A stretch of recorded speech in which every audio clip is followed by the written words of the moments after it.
고급 외제차에서 내린 수진이 친구들과 함께 김 여사 앞에 선다. 얘들아, 여기가 우리 시어머니세요. 돈 다 날리고 노숙 중이죠? 라며 수진이가 말한다. 친구들의 킥킥거리는 웃음소리가 골목에 울려 퍼진다. 김 여사의 눈가에 굴욕의 눈물이 맺히고 온몸이 바들바들 떨린다. 이제 시장 상인들이나 어울리시겠네요. 원래 격에 맞는 생활로 돌아가신 거죠? 서연이 따뜻한 갈치조림을 들고 나타나 김 여사 앞에 무릎을 꿇으며 말한다. 여사님, 밥은 드셔야죠. 세상이 모른 척할지라도 저는 모른 척 안 합니다. 서연의 말에 김 여사의 눈가에 눈물이 맺히며 떨리는 손으로 숟가락을 든다. 안녕하세요.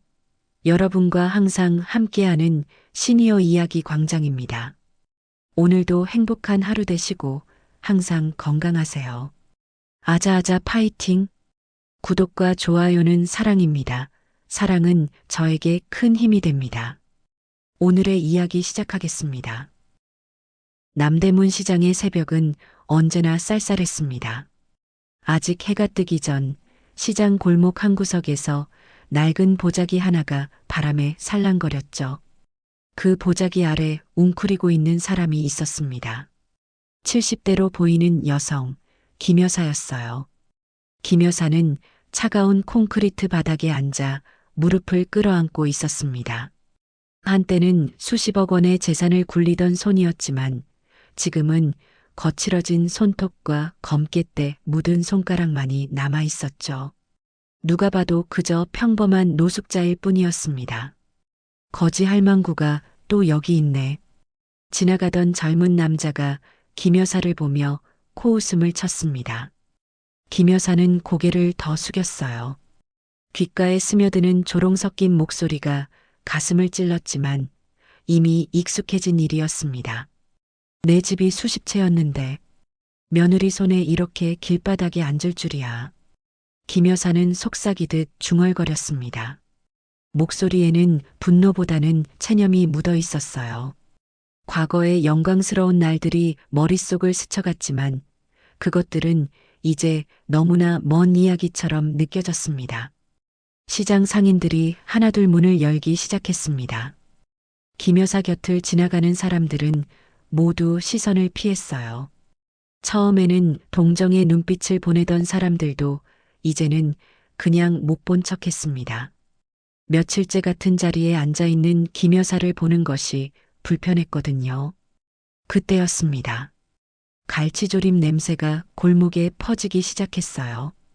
김 여사의 배에서 꼬르륵 소리가 났습니다. 언제 마지막으로 제대로 된 음식을 먹었는지 기억도 나지 않았어요. 여사님, 차분하지만 단호한 목소리가 들렸습니다.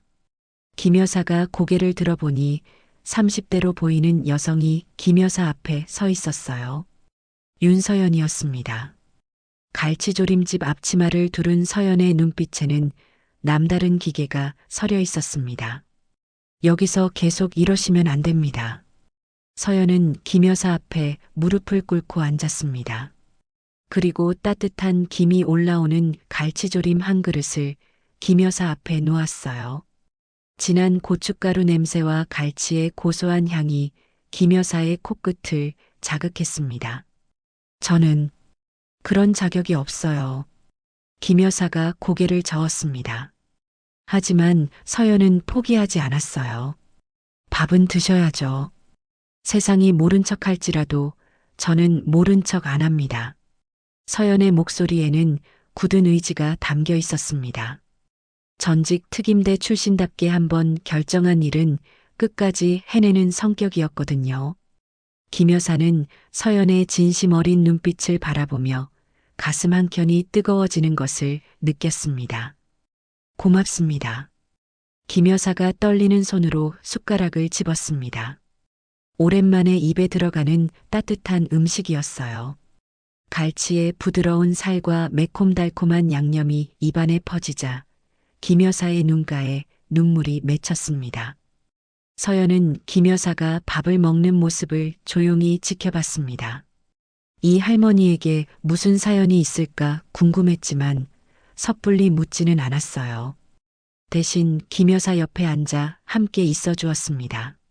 맛있습니다. 정말 오랜만에 사람 대접받는 기분이에요. 김 여사가 말했습니다. 서연은 미소를 지으며 대답했어요. 언제든 오세요. 따뜻한 밥 한 그릇 정도는 언제나 준비되어 있으니까요. 그 순간 김 여사는 이 젊은 여성에게서 따뜻함을 느꼈습니다. 차가운 세상에서 유일하게 자신을 따뜻하게 대해주는 사람이었어요. 서연 역시 김 여사에게서 뭔가 특별한 것을 느꼈습니다. 단순한 노숙자가 아닌 깊은 사연을 가진 사람이라는 직감이 들었거든요. 하지만 둘 다 아직 모르고 있었습니다. 이 만남이 앞으로 벌어질 거대한 싸움의 시작이라는 것을요. 김 여사가 서연이 내어준 갈치조림을 다 먹고 있을 때였습니다. 갑자기 골목 입구에서 엔진 소리가 들려왔어요. 고급스러운 외제차 한 대가 시장 골목 앞에 멈춰 섰습니다. 차에서 내린 사람은 화려한 명품 옷을 입은 40대 여성이었죠. 어머, 정말 여기 계시네요. 그 여성의 목소리에는 놀라움보다는 조롱이 섞여 있었습니다. 김 여사의 얼굴이 순간 굳어졌어요. 수진이었습니다. 김 여사의 며느리였죠. 수진 뒤로 비슷한 또래의 여성들이 3명 더 따라 나왔습니다. 모두 값비싼 브랜드 옷을 입고 있었어요. 수진의 친구들이었습니다. 얘들아, 여기가 우리 시어머니세요. 수진이 친구들을 향해 말했습니다. 목소리에는 자랑스러움이 아닌 비웃음이 가득했어요. 친구들이 김 여사를 위아래로 훑어보며 수군거렸습니다. 어머, 정말요? 저분이 그 유명한 김 회장님이셨다고요? 세상에 이렇게 변하시다니. 친구들의 수군거림이 김 여사의 귓가를 파고들었습니다. 김 여사는 고개를 더욱 숙였어요. 부끄러움과 분노가 동시에 치밀어 올랐지만 반박할 힘조차 없었습니다.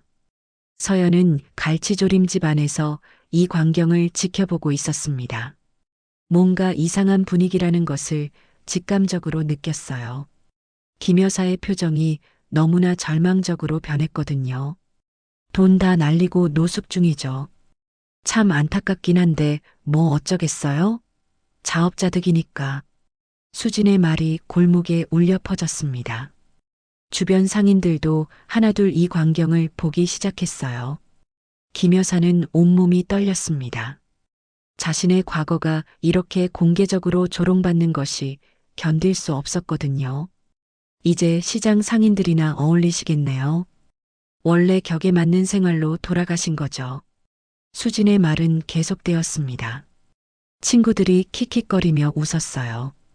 김 여사의 눈가에 눈물이 맺혔습니다. 하지만 울 수도 없었어요. 이미 모든 자존심이 바닥에 떨어진 상태였거든요. 서연은 더 이상 참을 수 없었습니다. 밖으로 나와 수진 일행 앞에 섰어요. 서연의 눈빛이 차갑게 변했습니다. 실례지만 여기서 큰 소리 내시면 안 됩니다. 장사하는 사람들한테 피해가 됩니다. 서연의 목소리는 조용했지만 단호했습니다. 수진이 서연을 위아래로 훑어봤어요. 누구세요? 시장 상인인가요? 아, 혹시 우리 시어머니랑 친해지셨나 보네요. 수진이 비꼬듯 말했습니다. 친구들이 다시 웃어댔어요. 조심하세요. 저 할머니 예전에 회사 운영하실 때 직원들한테 얼마나 독했는지 몰라요. 지금은 젖골이지만 원래 성격은 아주 고약하거든요. 수진의 말에 김 여사가 고개를 들었습니다. 눈에는 분노와 슬픔이 동시에 어려 있었어요. 수진아, 나한테 그렇게까지 말해야겠니? 김 여사의 목소리는 떨리고 있었습니다. 수진이 코웃음을 쳤어요. 사실을 말한 건데 뭐가 문제예요? 어머니도 인정하시잖아요. 이제 예전처럼 큰 소리 치실 수 없다는 거. 그때 서연이 한 걸음 앞으로 나섰습니다. 특임대에서 단련된 기운이 온몸에서 뿜어져 나왔어요. 그만하시죠. 나이 드신 분 앞에서 그런 말씀하시는 게 보기 좋지 않습니다. 서연의 말에 수진의 표정이 굳어졌습니다. 평소 자신에게 고개 숙이던 사람들과는 다른 기운을 느꼈거든요. 참견하지 마세요. 가족 일입니다. 수진이 날카롭게 말했습니다. 하지만 서연은 물러서지 않았어요. 가족이라면 더더욱 따뜻하게 대하셔야죠. 그 순간 수진이 친구들에게 속삭였습니다. 솔직히 말해서 회사 재산은 제가 다 정리했어요. 어머니가 워낙 판단력이 떨어지셔서 누군가는 해야 했거든요. 법적으로도 다 깔끔하게 처리했고요. 서연의 귀가 번뜩 열렸습니다. 법적 처리라는 말이 묘하게 걸렸어요. 특임대 시절 각종 사건을 접하면서 기른 직감이 작동했습니다. 어머니 명의로 되어 있던 부동산들도 다 제 이름으로 옮겼어요. 어차피 관리할 능력도 없으시고 저희가 모시고 살려고 했는데 고집을 부리시더라고요. 수진의 말을 들으며 서연은 점점 확신을 갖게 되었습니다. 뭔가 정상적이지 않은 방법으로 재산을 이전했다는 느낌이 강하게 들었어요. 김 여사는 이 모든 대화를 들으며 가슴이 터질 것 같았습니다. 자신이 평생 모은 재산이 이렇게 당당하게 이야기되는 것을 보니 분노가 치밀어 올랐어요. 수진과 친구들은 곧 차에 올라타고 떠났습니다. 뒤에 남겨진 것은 절망에 빠진 김 여사와 분노로 주먹을 쥔 서연뿐이었어요. 서연은 김 여사를 바라보며 마음속으로 다짐했습니다. 이 일을 그냥 넘어갈 수는 없다고요. 수진과 친구들이 떠난 후 골목에는 무거운 침묵이 흘렀습니다. 김 여사는 여전히 고개를 숙인 채 앉아 있었어요. 방금 전 벌어진 일이 너무나 수치스러웠거든요. 자신의 과거가 그렇게 공개적으로 조롱받는 모습을 보는 것이 견딜 수 없었습니다. 서연은 김 여사의 어깨에 손을 살며시 올렸습니다. 김 여사의 어깨는 바들바들 떨리고 있었어요. 여사님, 안으로 들어가세요. 여기 앉아 계시면 안 됩니다. 서연의 목소리는 부드러웠지만 단호했습니다. 김 여사가 고개를 저었어요. 괜찮습니다. 저는 이미 이런 취급받는 게 익숙해졌어요. 며느리 말이 맞아요. 이제 저는 정말 거지 할망구일 뿐이니까요. 김 여사의 목소리에는 깊은 절망이 묻어 있었습니다. 서연은 그 말을 들으며 가슴이 아팠어요. 아니에요. 누구든 따뜻한 곳에서 쉴 권리가 있습니다. 여사님도 마찬가지고요. 서연은 김 여사의 팔을 조심스럽게 잡고 일으켜 세웠습니다. 김 여사는 어쩔 수 없이 서연을 따라 갈치조림집 안으로 들어갔어요. 오랫동안 실내에 들어가 본 적이 없어서 다리가 휘청거렸습니다. 가게 안은 아담했지만 깔끔했습니다. 갈치조림 냄새가 따뜻하게 감돌았어요. 서연은 김 여사를 의자에 앉히고 수건과 비누를 가져왔습니다. 씻으세요. 뜨거운 물도 준비해 드릴게요. 김 여사의 눈에 눈물이 맺혔습니다. 언제 마지막으로 이런 친절을 받았는지 기억도 나지 않았거든요. 재산을 잃고 난 후 모든 사람들이 자신을 피했었어요. 서연 씨, 저는 정말 그럴 자격이 없어요. 저 같은 사람은 무슨 말씀이세요? 사람이면 당연히 받아야 할 대접입니다. 서연은 뜨거운 물을 떠와 김 여사 앞에 놓았습니다. 김 여사는 떨리는 손으로 얼굴을 씻기 시작했어요. 찬물에만 씻어왔던 얼굴이 따뜻한 물을 만나자 마음도 따뜻해졌습니다. 때 묻은 얼굴이 조금씩 깨끗해지면서 김 여사 본연의 모습이 드러나기 시작했어요. 씻고 난 김 여사의 얼굴이 많이 달라졌습니다. 비록 주름이 깊게 패어 있었지만 한때는 당당했을 모습이 엿보였어요. 서연은 새 갈치조림을 끓여 김 여사 앞에 놓았습니다. 같이 드세요. 혼자 먹는 밥은 맛이 없거든요. 김 여사와 서연은 마주 앉아 갈치조림을 먹었습니다. 김 여사는 한 숟가락 한 숟가락 천천히 떠먹으며 눈물을 흘렸어요. 아무 말 없이 흐르는 눈물이었지만 그 안에는 오랫동안 억눌러왔던 모든 감정이 담겨 있었습니다. 서연 씨, 사람 대접받은 게 얼마만인지 모르겠구려. 김 여사의 목소리가 떨렸습니다. 서연은 조용히 김 여사의 손을 잡았어요. 거칠어진 손이었지만 따뜻했습니다. 이제부터는 혼자가 아니에요.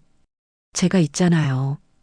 그 순간 김 여사는 오랫동안 잊고 있던 감정을 느꼈습니다. 따뜻함이었어요. 재산이 사라진 후 처음으로 마음이 편안해졌습니다. 서연의 진심 어린 눈빛이 김 여사의 마음을 울렸거든요. 밥을 먹고 난 후 서연은 김 여사에게 조심스럽게 물었습니다. 여사님, 아까 그 며느리분이 하신 말씀들이 사실인가요? 재산을 법적으로 처리했다고 하시던데요. 김 여사의 표정이 어두워졌습니다.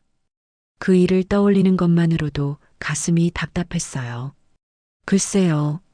수진이가 어느 날 갑자기 서류들을 잔뜩 가져와서 도장을 찍으라고 했는데 내용을 자세히 보지 못했어요. 그때 몸이 많이 아팠거든요. 눈도 잘 안 보이고 머리도 계속 아팠고요. 서연의 눈빛이 예리해졌습니다. 특임대에서 각종 사건을 다루면서 기른 직감이 작동했어요. 뭔가 정상적이지 않다는 생각이 강하게 들었습니다. 혹시 그때 공증을 받으셨나요? 아니면 증인이 있었나요? 잘 기억이 안 나요. 수진이가 급하다고 해서 그냥 시키는 대로 했어요. 며느리를 믿었거든요. 김 여사의 목소리에는 후회가 깊게 배어 있었습니다. 서연은 점점 확신을 갖게 되었어요. 정상적인 재산 이전이 아닐 가능성이 높았습니다. 여사님, 제가 좀 알아봐도 될까요? 뭔가 이상한 것 같거든요. 김 여사가 고개를 끄덕였습니다. 처음으로 자신을 도와주려는 사람이 나타난 것이었어요. 그날 저녁 서연은 시장 상인들을 찾아다녔습니다. 오랫동안 이 골목에서 장사해온 사람들이라면 뭔가 알고 있을 것 같았거든요. 특임대 시절 정보 수집 능력을 발휘할 때였습니다. 첫 번째로 찾아간 곳은 건어물 가게였습니다. 60대 박 사장이 반겨주었어요. 서연이 무슨 일이야? 표정이 심각하네. 사장님, 혹시 김 여사님에 대해 뭔가 아시는 게 있나요? 박 사장의 표정이 진지해졌습니다. 주변을 둘러보더니 목소리를 낮췄어요. 아, 그 할머니 말이지? 처음에는 그냥 노숙자인 줄 알았는데 며칠 전에 들은 이야기로는 원래 큰 회사 하시던 분이라더라고. 부동산 회사였던 것 같은데. 어떤 부동산 회사요? 이름은 정확히 모르겠지만 이 근처 건물들 상당수가 그 회사 소유였다고 하더라고. 그런데 며느리한테 다 빼앗겼다는 소문이 있어. 서연은 더 많은 정보를 얻기 위해 다른 상인들도 찾아다녔습니다. 생선가게 김 사장, 떡볶이집 이모, 첨가물 가게 할아버지까지 모두 찾아갔어요. 그 며느리 정말 못된 년이야. 시어머니를 그렇게 내몰다니. 재벌 집안이라도 못된 짓은 절대 못 봐주지. 나이 드신 분을 어떻게 그렇게 대할 수가 있어? 시장 상인들은 하나같이 분개했습니다. 서연은 이들의 마음을 느꼈어요. 비록 가난하지만 정의로운 마음만큼은 누구보다 뜨거운 사람들이었거든요. 우리가 도울 일이 있으면 언제든 말해. 못된 며느리한테 당하고만 있을 순 없지. 박 사장이 서연의 손을 잡으며 말했습니다. 다른 상인들도 고개를 끄덕이며 동조했어요. 하지만 서연이 시장을 돌아다니며 정보를 수집하고 있다는 사실은 곧 수진의 귀에 들어갔습니다. 수진은 즉시 시장으로 와서 상인들을 하나씩 찾아다니기 시작했어요. 여러분, 괜한 일에 끼어들지 마세요. 가족 간의 문제입니다. 수진의 목소리에는 협박의 뉘앙스가 짙게 섞여 있었습니다. 상인들이 움츠러들었어요. 그리고 혹시 모르실 수도 있지만 여기 시장 건물도 제가 소유하고 있는 부동산 중 하나예요. 임대료 인상이나 계약 해지 같은 일은 없었으면 좋겠는데요. 수진의 말에 상인들의 얼굴이 하얗게 질렸습니다. 생계가 걸린 문제였거든요. 시장 분위기는 급격히 얼어붙기 시작했습니다. 수진의 협박 이후 시장 분위기는 완전히 달라졌습니다. 며칠 전까지만 해도 김 여사를 도우려던 상인들이 하나둘 고개를 돌리기 시작했어요. 생계가 걸린 문제였거든요. 서연은 이런 변화를 지켜보며 분노가 치밀어 올랐습니다. 특임대 시절 정의감이 되살아났어요. 하지만 김 여사는 점점 의기소침해졌습니다. 서연 씨, 그만해요. 괜히 시장 사람들까지 피해보게 하고 싶지 않아요. 김 여사가 말했습니다. 목소리에는 깊은 절망이 묻어 있었어요. 여사님, 포기하시면 안 됩니다. 이건 정의의 문제예요. 정의라니요. 내가 욕심 때문에 이 꼴이 된 건 아닐까요? 차라리 포기하는 게 나을지도 몰라요. 김 여사의 말에 서연은 가슴이 답답했습니다. 이렇게 좋은 분이 왜 자신을 탓하고 있는 건지 이해할 수 없었어요. 그때였습니다. 시장 입구에 검은색 승용차 2대가 멈춰 섰어요. 차에서 내린 사람들은 거친 인상의 남자들이었습니다. 수진이 뒤에서 따라 나왔어요. 여러분, 마지막 경고입니다. 수진이 시장 상인들을 향해 말했습니다. 폭력배들은 양팔을 끼고 위협적인 자세를 취했어요. 김 여사라는 분과 어울리지 마세요. 그리고 여기 갈치조림집도 마찬가지고요. 폭력배 중 덩치가 가장 큰 남자가 앞으로 나섰습니다. 사장님 말씀 안 들으면 어떻게 될지 알죠? 남자의 목소리는 협박조였습니다. 시장 상인들이 벌벌 떨기 시작했어요. 박 사장도 얼굴이 새하얗게 질렸습니다. 서연은 갈치조림집에서 이 광경을 지켜보고 있었습니다. 더 이상 참을 수 없었어요. 앞치마를 벗고 밖으로 나왔습니다. 여기서 뭐 하시는 거예요? 서연의 목소리는 차분했지만 단호했습니다.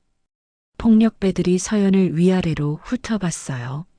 아가씨, 끼어들지 마. 다칠 수 있어. 덩치 큰 남자가 서연을 향해 다가왔습니다. 하지만 서연은 전혀 물러서지 않았어요. 시장에서 장사하는 사람들 괴롭히지 마세요. 이 계집애가 정말. 남자가 서연의 어깨를 붙잡으려는 순간이었습니다. 서연의 손이 번개처럼 움직였어요. 남자의 손목을 비틀며 몸을 돌려 어깨 너머로 던져버렸습니다. 쿵!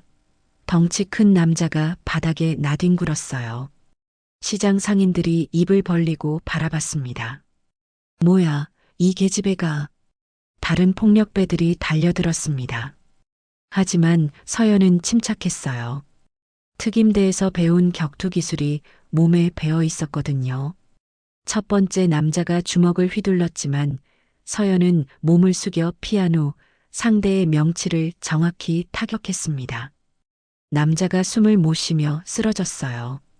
두 번째 남자는 서연의 뒤로 돌아갔지만 서연은 뒤돌아보지도 않고 발뒤꿈치로 남자의 정강이를 가격했습니다. 남자가 비명을 지르며 털썩 주저앉았어요. 마지막 남자는 겁을 먹고 뒷걸음질 쳤습니다. 뭐야, 뭐하는 계집애야. 서연은 남자들을 향해 한 걸음씩 다가갔습니다. 눈빛이 매서웠어요. 다시는 여기 나타나지 마세요. 그리고 시장 사람들한테 손대지도 마시고요. 폭력배들은 겁에 질려 서둘러 차에 올라탔습니다. 수진의 얼굴은 분노로 일그러져 있었어요. 당신 지금 뭐 하는 거예요? 수진이 서연을 향해 소리쳤습니다. 하지만 서연은 전혀 위축되지 않았어요. 정당방위입니다. 폭력을 먼저 쓴 건 저들이니까요. 시장 상인들이 박수를 치기 시작했습니다. 서연의 멋진 활약에 감탄했거든요. 김 여사도 갈치조림집에서 나와 서연을 바라봤습니다. 눈에는 감동이 가득했어요. 하지만 수지는 이것으로 끝낼 생각이 없었습니다. 좋아요.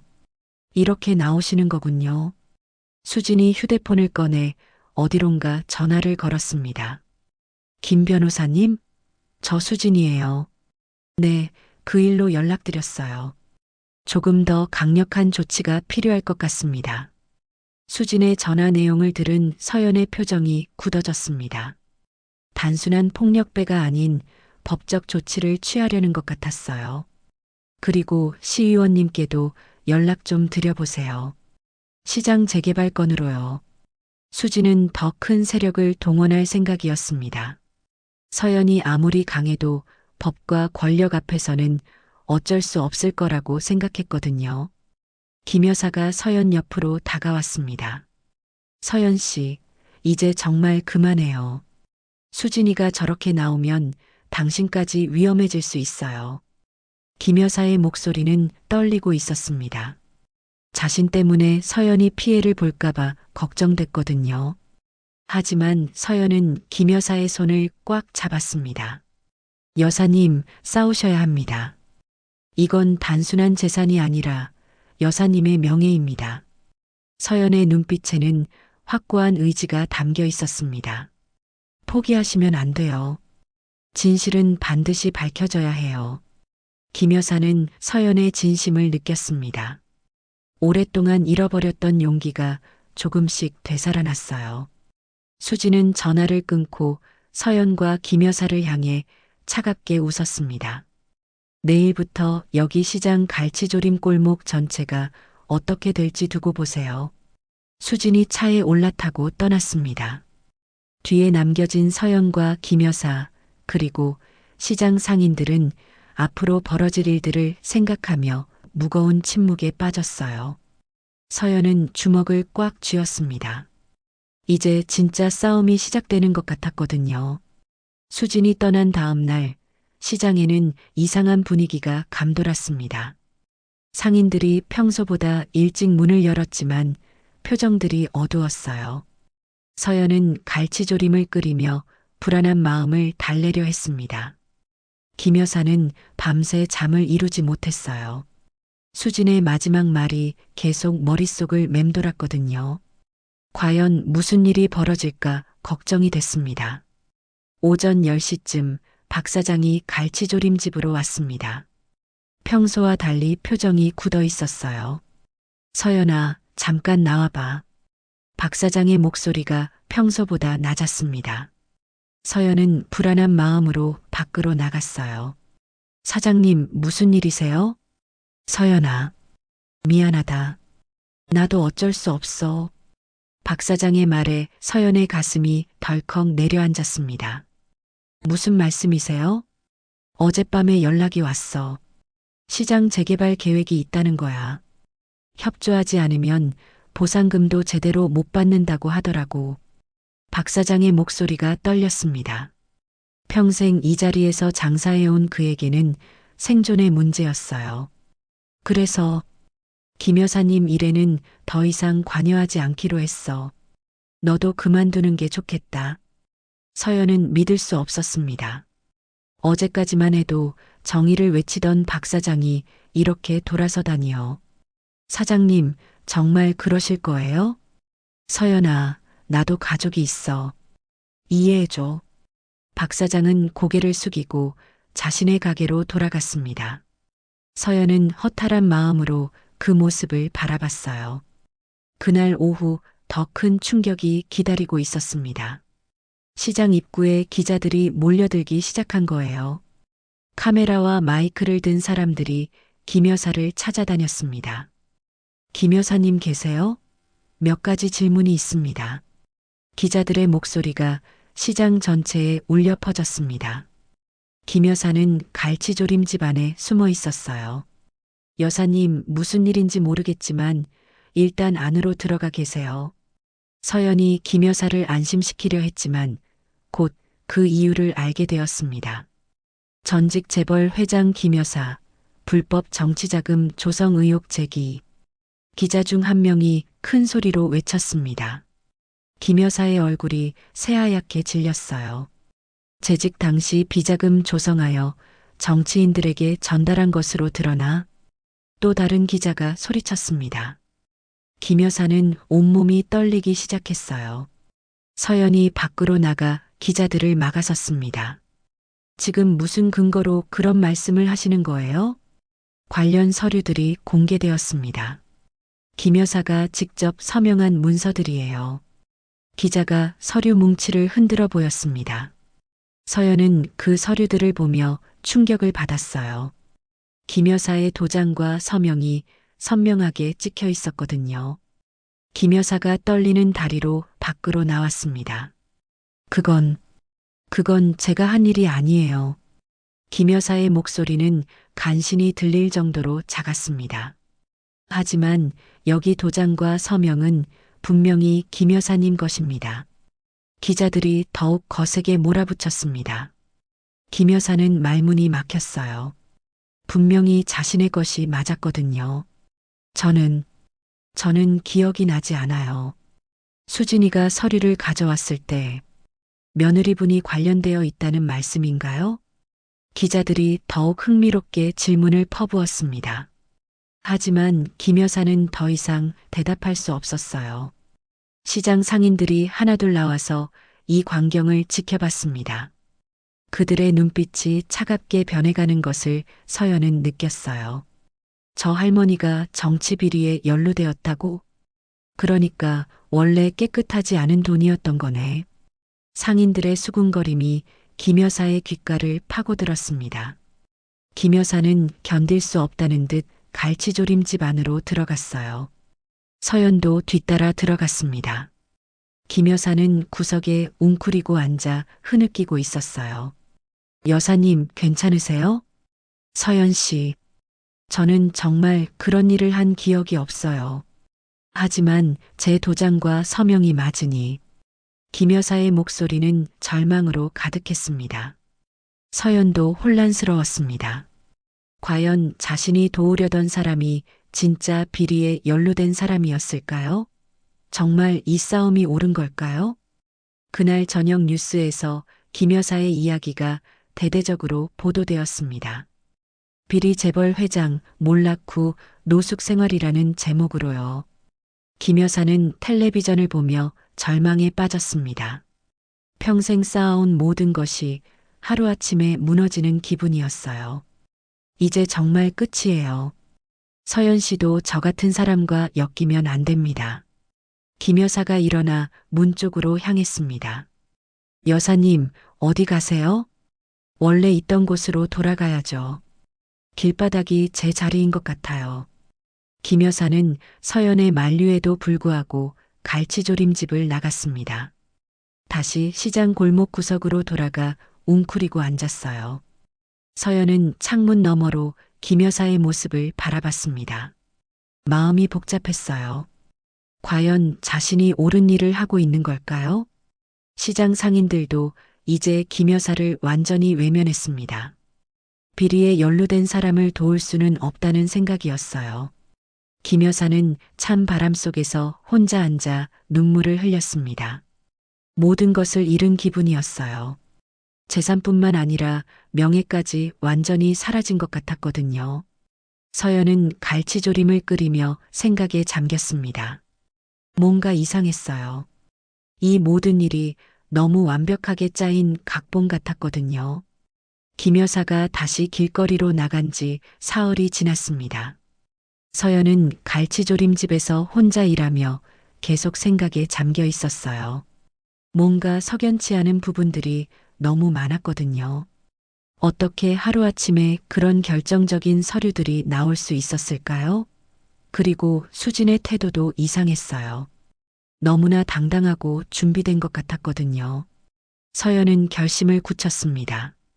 707특임대 시절 알고 지내던 정보원에게 도움을 요청해 보기로 했어요. 다음 날 아침 서연은 시장을 일찍 정리하고 서울 시내로 향했습니다. 강남의 한 카페에서 옛 동료 정수혁과 만났어요. 정수혁은 제대 후 사설정보조사 회사를 운영하고 있었습니다. 서연아, 오랜만이네. 그런데 갑자기 무슨 일이야? 정수혁이 반갑게 인사했습니다. 서연은 김 여사와 수진에 대한 이야기를 자세히 설명했어요. 재산 이전 과정이 의심스럽다는 거지? 네. 뭔가 정상적이지 않은 것 같아요. 도와줄 수 있나요? 정수혁은 잠시 생각하더니 고개를 끄덕였습니다. 알겠어. 며칠만 시간을 줘. 부동산 등기부터 시작해서 차근차근 조사해 볼게. 서연은 고마운 마음으로 정수혁과 헤어졌습니다. 그리고 시장으로 돌아와 김 여사를 찾았어요. 김 여사는 여전히 골목 구석에 앉아 있었습니다. 며칠 동안 제대로 먹지 못해서 더욱 야위어 보였어요. 여사님 드세요. 서연이 따뜻한 갈치조림을 가져왔습니다. 김 여사는 고개를 저었어요. 서연 씨도 이제 저를 멀리 하세요. 저는 비리에 연루된 사람이에요. 여사님 말씀을 들어보고 싶어요. 정말 그런 일을 하셨나요? 서연의 진지한 물음에 김 여사가 천천히 고개를 들었습니다. 저는 정말 기억이 나지 않아요. 하지만 분명한 건 저는 그런 나쁜 일을 할 사람이 아니라는 거예요. 김 여사의 목소리에는 진실함이 담겨 있었습니다. 서연은 더욱 확신을 갖게 되었어요. 여사님, 며느리분이 서류를 가져왔을 때 상황을 자세히 기억해 보세요. 김 여사는 눈을 감고 그때를 떠올려 봤습니다. 수진이가 갑자기 병원에서 퇴원하라고 했어요. 그리고 집에 와서 이것저것 서류들을 가져왔죠. 몸이 아팠는데 급하다고 해서 병원에 계셨다고요? 네. 그때 몸이 많이 안 좋아서 입원해 있었거든요. 서연의 눈빛이 번뜩였습니다. 환자에게 중요한 서류에 서명을 받는 것은 법적으로 문제가 될 수 있었어요. 며칠 후 정수혁에게서 연락이 왔습니다. 서연아, 대박적인 걸 발견했어. 당장 만나자. 서연은 다시 정수혁을 만나러 갔습니다. 정수혁의 표정이 심각했어요. 먼저 이것부터 봐. 재산 이전 서류들이야. 정수혁이 서류들을 펼쳐 보였습니다. 이 서류들 위조야. 공증인 도장이 가짜고 날짜도 조작되어 있어. 서연은 놀라서 서류들을 자세히 살펴봤습니다. 그리고 더 중요한 건 이거야. 정수혁이 또 다른 서류를 꺼냈습니다.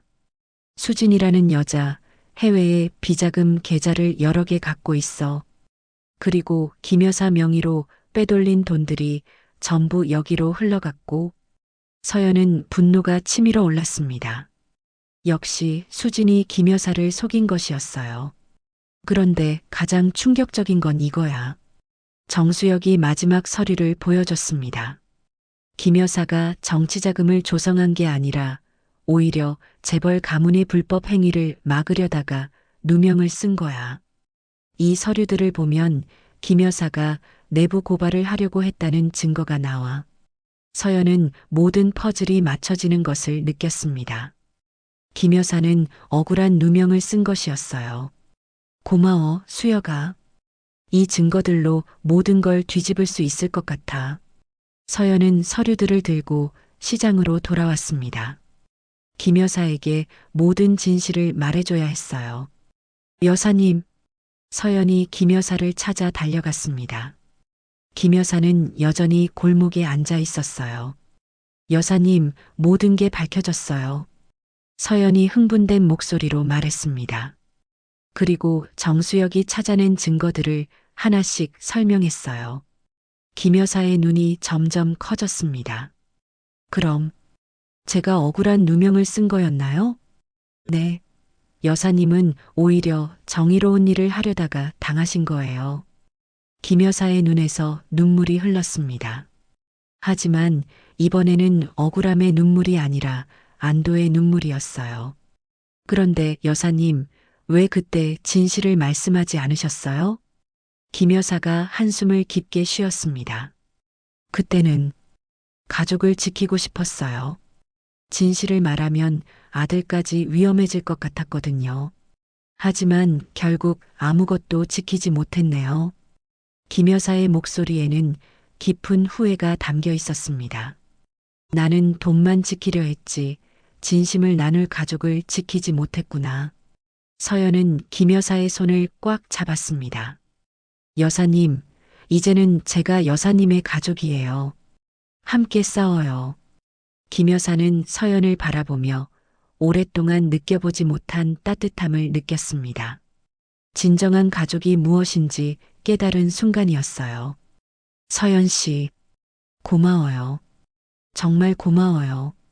두 사람은 서로를 바라보며 미소를 지었습니다. 이제 진짜 싸움을 시작할 준비가 된 것 같았어요. 증거를 확보한 서연과 김 여사는 즉시 변호사를 찾아갔습니다. 법무법인의 젊은 변호사 이준호는 서연이 가져온 서류들을 보며 눈을 크게 떴어요.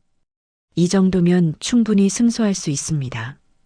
위조 문서의 횡령까지 수진 씨가 저지른 범죄가 명확하네요. 이준호 변호사의 말에 김 여사는 처음으로 희망을 품었습니다.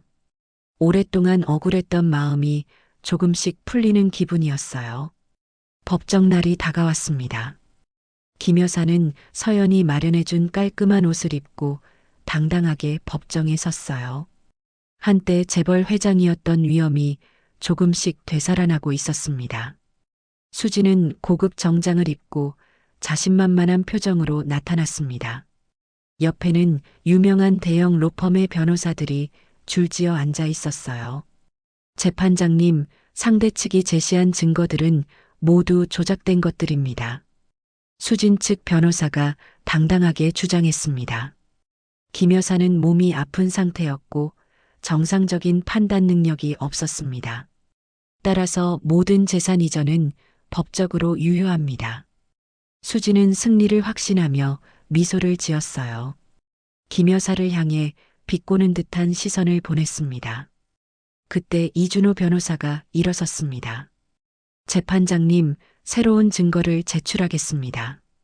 법정에 긴장감이 흘렀습니다.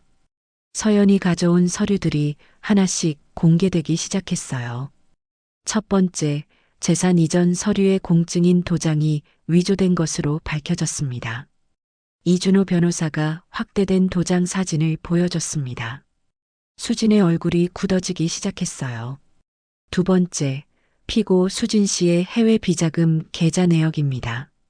스크린에 계좌 거래 내역이 떴습니다. 김 여사 명의로 빼돌린 돈들이 모두 수진의 해외 계좌로 흘러간 흔적이 명확했어요. 법정이 웅성거리기 시작했습니다. 수진은 당황한 기색을 감추려 했지만 이미 얼굴이 새하얗게 질려 있었어요. 세 번째, 피고가 김 여사님을 속여 서명을 받은 당시의 병원 기록입니다. 의료진의 진술서가 공개되었습니다. 김 여사가 의식이 흐릿한 상태에서 강제로 퇴원당했다는 내용이었어요. 넷째, 결정적 증거입니다. 이준호 변호사의 목소리가 높아졌습니다. 피고 수진 씨가 외도 상대와 나눈 메시지 내용입니다. 시어머니의 재산을 빼앗는 계획을 구체적으로 논의한 대화가 담겨 있습니다. 스크린에 메시지 내용이 떴습니다.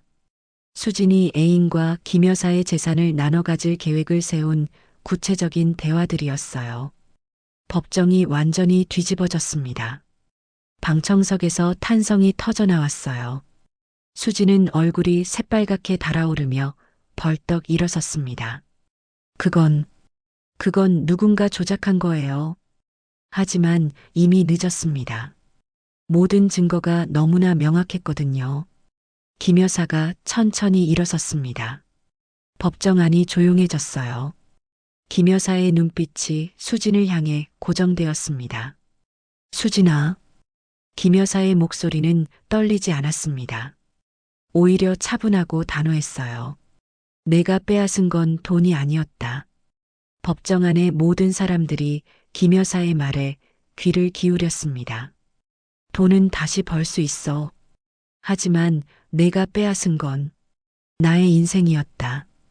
김 여사의 말에 수진이 고개를 떨구었습니다. 내가 평생 쌓아온 신뢰, 명예, 그리고 가족에 대한 믿음까지 내가 모든 걸 빼앗아갔구나. 수진의 어깨가 떨리기 시작했습니다. 김 여사의 말 한마디 한마디가 가슴을 찔렀어요. 죄송해요. 시어머니. 수진이 결국 무릎을 꿇었습니다.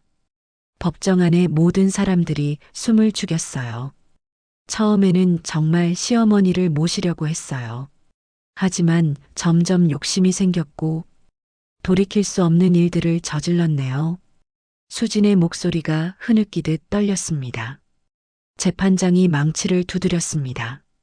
피고 수진에게 문서 위조, 횡령, 사기 등의 혐의로 징역 5년을 선고합니다. 법정에 박수가 터져 나왔습니다. 김 여사는 서연의 손을 꽉 잡았어요. 서연 씨, 고마워요. 당신이 아니었다면 영원히 억울했을 거예요. 서연도 감동으로 눈물을 흘렸습니다. 정의가 승리한 순간이었어요. 수지는 법정을 나서며 마지막으로 김 여사를 돌아봤습니다. 시어머니, 정말 죄송합니다. 김 여사는 수진을 바라보며 고개를 끄덕였어요. 분노보다는 안타까움이 더 컸습니다. 법정을 나선 김 여사와 서연은 서로를 바라보며 미소를 지었습니다. 긴 싸움이 드디어 끝났어요. 여사님, 이제 정말 끝났네요. 아니에요, 서연 씨. 이제 시작이에요. 김 여사의 눈빛에는 새로운 희망이 담겨 있었습니다. 시장 상인들도 소식을 듣고 달려왔어요. 진실이 밝혀진 후 모두들 김 여사에게 사과했습니다. 할머니, 저희가 오해했어요. 정말 죄송합니다. 박 사장이 고개를 숙이며 말했습니다. 김 여사는 따뜻하게 웃으며 박 사장의 손을 잡았어요. 괜찮아요. 모든 게 이해돼요. 그날 밤 갈치조림집에서는 작은 축하 모임이 열렸습니다. 시장 상인들이 모두 모여 김 여사의 승리를 축하했어요. 김 여사는 서연을 바라보며 진심으로 고마워했습니다. 서연이 없었다면 영원히 억울한 누명을 쓰고 살았을 거예요. 재판이 끝난 지 한 달 후 김 여사에게는 예상치 못한 변화가 찾아왔습니다. 법원의 판결에 따라 수진이 빼앗아간 재산 상당 부분이 다시 김 여사 명의로 돌아온 것이었어요. 변호사 사무실에서 서류를 받아든 김 여사의 표정은 복잡했습니다. 한때는 그토록 소중했던 재산 목록들이 이제는 그리 중요하게 느껴지지 않았거든요. 여사님, 축하드립니다. 이제 다시 예전 생활로 돌아가실 수 있겠네요. 이준호 변호사가 기쁜 마음으로 말했습니다. 하지만 김 여사는 고개를 저었어요. 아니에요. 저는 예전으로 돌아갈 생각이 없어요. 변호사와 서연이 놀란 표정을 지었습니다. 김 여사는 창밖을 바라보며 조용히 말했어요. 이 재산들 대부분 사회에 환원하려고 해요. 서연이 김 여사의 손을 잡았습니다. 여사님, 정말 그러실 거예요? 네. 돈이 많다고 행복한 게 아니라는 걸 이제야 깨달았거든요. 김 여사의 목소리에는 확신이 담겨 있었습니다. 며칠 후 김 여사는 구체적인 계획을 세웠습니다. 회복된 재산의 대부분을 어려운 사람들을 위한 장학재단과 노인복지재단에 기부하기로 한 것이었어요. 남대문 시장 상인들을 위한 지원금도 마련했습니다. 박 사장이 소식을 듣고 깜짝 놀라며 찾아왔어요. 할머니, 정말 그렇게 하실 거예요? 그래요. 평생 모은 돈이지만 이제 더 의미 있는 곳에 쓰고 싶어요. 김 여사의 대답에 박 사장은 감동했습니다. 시장 상인들도 하나둘 소식을 듣고 모여들었어요. 할머니는 정말 대단한 분이야. 우리가 오해했던 게 너무 부끄럽네. 상인들의 진심 어린 사과에 김 여사는 따뜻하게 웃었습니다. 기부 절차를 마친 김 여사에게는 아직 작은 아파트 하나와 적당한 생활비가 남아 있었어요. 하지만 김 여사는 그 아파트도 팔기로 결정했습니다. 여사님, 어디서 사실 거예요? 서연이 걱정스럽게 물었습니다. 김 여사가 환하게 웃으며 대답했어요. 서연 씨와 함께 갈치조림집을 더 크게 만들어서 같이 살면 어떨까요? 서연의 눈이 커졌습니다. 김 여사의 제안이 예상치 못한 것이었거든요. 정말요? 저 같은 사람과요? 서연 씨가 제게는 진짜 가족이에요. 혈연으로 맺어진 가족보다 더 소중한 사람이죠. 김 여사의 말에 서연의 눈에 눈물이 맺혔습니다. 두 사람은 서로를 꽉 안았어요. 그렇게 김 여사와 서연은 갈치조림집을 새롭게 단장했습니다. 아파트를 판 돈으로 가게를 넓히고 시설도 현대적으로 바꿨어요. 하지만 갈치조림의 맛만큼은 그대로 유지했습니다. 새로 문을 연 갈치조림집은 금세 시장의 명소가 되었습니다. 김 여사의 이야기가 알려지면서 멀리서도 사람들이 찾아왔어요. 하지만 김 여사와 서연은 허영을 부리지 않았습니다. 언제나 정성껏 음식을 만들고 손님들을 따뜻하게 맞이했어요. 어느 날 저녁 하루 장사를 마친 김 여사와 서연이 함께 앉아 차를 마시고 있었습니다. 김 여사가 창밖을 바라보며 말했어요. 서연 씨, 행복해요. 저도요, 여사님. 예전에는 돈이 많아야 행복한 줄 알았는데 그게 아니었네요. 김 여사의 얼굴에는 평온한 미소가 떠올랐습니다. 시장 상인들도 김 여사와 서연을 진심으로 존경하게 되었어요. 특히 김 여사를 갈치조림 골목의 여왕이라고 부르며 깍듯이 모셨습니다. 어느 추운 겨울날 김 여사는 시장 상인들이 모인 자리에서 진심을 털어놓았습니다. 여러분, 제가 깨달은 게 있어요. 상인들이 모두 김 여사에게 집중했습니다. 돈보다 값진 건 따뜻한 밥 한 그릇과 진심 어린 마음이었어요. 김 여사의 말에 모든 사람들이 고개를 끄덕였습니다. 저는 재벌 회장이었을 때보다 지금이 훨씬 행복해요. 진짜 가족을 만났고 진짜 이웃들을 만났거든요. 박 사장이 눈물을 훔치며 말했습니다. 할머니, 저희도 할머니 덕분에 많이 배웠어요. 그날 밤 갈치조림집에서는 작은 파티가 열렸습니다. 시장 상인들이 모두 모여 김 여사와 서연을 축하했어요. 웃음소리가 골목 전체에 울려 퍼졌습니다. 김 여사는 서연의 손을 잡으며 말했어요. 서연 씨, 우리 함께 여기서 오래오래 살아요. 네, 여사님. 저도 그러고 싶어요. 창밖으로는 남대문 시장의 야경이 반짝이고 있었습니다. 갈치조림 냄새가 골목에 퍼지고 따뜻한 불빛이 사람들의 마음을 데워주었어요. 김 여사는 이제 진정한 갈치조림 골목의 여왕이 되었습니다. 돈과 권력이 아닌 사랑과 정성으로 사람들의 마음을 얻은 진짜 여왕이었어요. 몇 년이 지난 지금도 김 여사와 서연은 여전히 그 자리에서 갈치조림집을 운영하고 있습니다.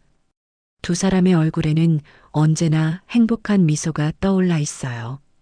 갈치조림 골목을 지나는 사람들은 모두 말합니다. 저기 진짜 행복이 있다고요. 돈으로 살 수 없는 진짜 행복이 있다고요. 김 여사와 서연의 이야기는 이렇게 따뜻하게 끝났습니다. 진정한 가족의 의미를 찾은 두 사람의 새로운 인생이 시작된 것이었어요. 오늘 이야기가 우리 시청자분들의 삶에 주는 가치와 교훈을 말씀드립니다. 김 여사와 서연의 이야기는 진정한 가족이 혈연이 아닌 진심에서 시작됨을 보여줍니다. 재산을 잃고 절망했던 김 여사가 서연의 따뜻함을 통해 돈보다 소중한 것을 깨닫게 되죠. 수진의 배신은 욕심이 가져오는 파멸을, 시장 상인들의 변화는 편견을 버리고 진실을 받아들이는 용기를 말합니다. 특히 김 여사가 되찾은 재산을 사회에 환원하며 갈치조림집에서 행복을 찾는 모습은 현대인들에게 진정한 성공과 행복의 의미를 제시합니다. 물질적 풍요보다 인간적 온정과 공동체 속에서 찾는 소박한 행복이야말로 인생의 참된 가치임을 깨닫게 해주는 감동적인 이야기입니다. 지금까지 이야기를 들어주셔서 감사드립니다.